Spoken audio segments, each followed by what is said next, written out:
Shalom jemaat yang dikasihi Tuhan, damai sejahtera Allah penuhi hati kita semua. Komitmen untuk keluarga. Firman Tuhan hari ini diambil dari Mazmur 101 ayat 2, demikian firman Tuhan. Aku hendak memperhatikan hidup yang tidak bercela, bilakah engkau datang kepadaku, aku hendak hidup dalam ketulusan hatiku di dalam rumahku. Sudah pasti bahwa Daudlah penulis Mazmur ini, dan di dalamnya ada jiwa seorang yang benar-benar berkenan di hati Allah. Nazar yang sungguh-sungguhlah yang diucapkannya kepada Allah ketika ia bersedia mengemban tanggung jawab, bukan saja sebagai raja, tetapi terhadap keluarga dan seisi rumahnya.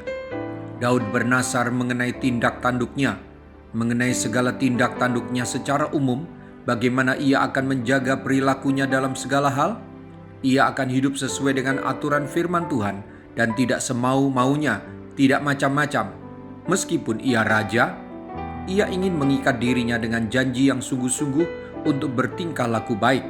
Secara khusus mengenai tindak tanduknya di dalam keluarga, bukan hanya bagaimana ia hendak berlaku ketika tampil di muka umum, ketika duduk di atas tahta, tetapi juga bagaimana ia hendak hidup di dalam rumahnya, di mana ia lebih tidak terlihat oleh pandangan rakyatnya. Ia memahami Allah memandangi, mengawasi dirinya. Daud hendak berjalan dengan hati yang sempurna, dengan segala kemurnian dan ketulusan, tanpa menyembunyikan suatu apapun, baik kepada Allah maupun kepada manusia. Bapak, Ibu, Saudara-saudari, apabila kita menjadikan firman Allah sebagai aturan hidup kita dan kita diatur olehnya, menyenangkan Allah sebagai tujuan kita dan berusaha sungguh-sungguh mencapainya, maka kita berjalan di jalan yang sempurna dengan hati yang sempurna. Orang Kristen yang setia akan memprioritaskan hal menyenangkan Allah di dalam rumah mereka. Kesalehan yang sejati harus pertama-tama diwujudkan dan dikembangkan dalam hubungan keluarga. Maksud dan tujuan hidup kita haruslah untuk menyenangkan Allah, yang dimulai dengan doa, mempelajari firman Allah, mengadakan kebaktian keluarga, menunjukkan kasih dan perhatian kepada anggota keluarga, hidup tanpa cacat, serta memiliki mata yang menolak memandang kejahatan. Mazmur ini menggambarkan jenis hati yang harus dimiliki oleh seorang raja Israel jikalau ia ingin memerintah sesuai dengan kehendak Allah.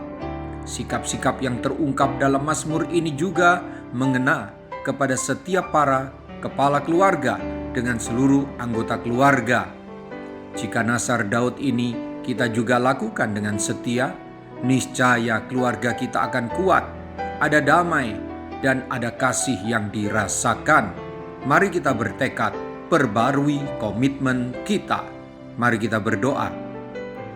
Saya datang kepadamu ya Allah yang Maha Tahu.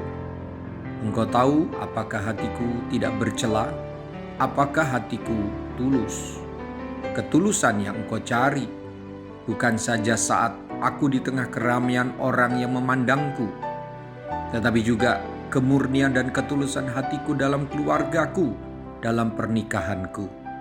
Bantulah saya selalu ya Roh Kudus, agar tekad komitmen yang saya buat seperti Daud buat, sanggup saya lakukan. Saya dan seisi keluarga saya akan berkomitmen hidup tidak bercela dan tulus. Terpujilah namamu, Allah yang kusembah, yang kuhormati, Yesus Kristus namanya. Dalam nama Tuhan Yesus, haleluya, amin. Sampai jumpa besok dengan suara gembala, firman Allah yang hidup. Tuhan Yesus memberkati.